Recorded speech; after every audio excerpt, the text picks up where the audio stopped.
I became a mother. I was in a foreign country. I had no purpose at the time, really, other than being a wife and a mum. And when that decision was made for me to have a divorce, I was not happy with that.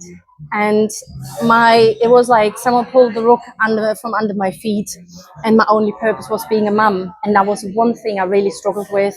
I mean, don't get me wrong, I love being a mum, but bloody hell, was that hard to not have that village that you apparently need to raise your child. I didn't have a village. All my family was in Germany. I had, at the time, no friends whatsoever over here. I had no job, none of that network that you have through the job. And really what I needed was so many things. And you know what the doctor gave me? And I wasn't even there for myself, but I was just crying all the time, basically. So he's like, oh, what's up with you? I got given antidepressants.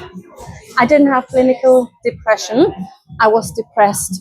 Now, don't get me wrong, I have absolutely no problem with medicine when appropriate and when needed. It was definitely not needed for me. I needed a whole lot of things. I needed someone to help me with the emotions, with being okay, and just helping me through this and knowing it's okay. So, this is all what got me then into self-development and working on myself, getting to know myself, starting to love myself, finding out who I am, what I even want out of this life, my purpose, got back into a job, and at some point I was then able to get off the antidepressants.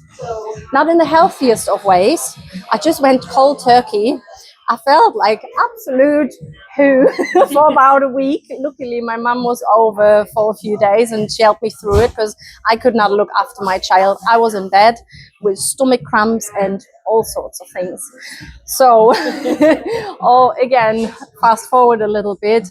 I'm like, I want to do this for a living. I want to help people. I always had this really strong desire to help people. And maybe that stems from not being able to help my dad when I was a child. And maybe it could be a million reasons or no reason whatsoever. So I said, I want to become a life coach.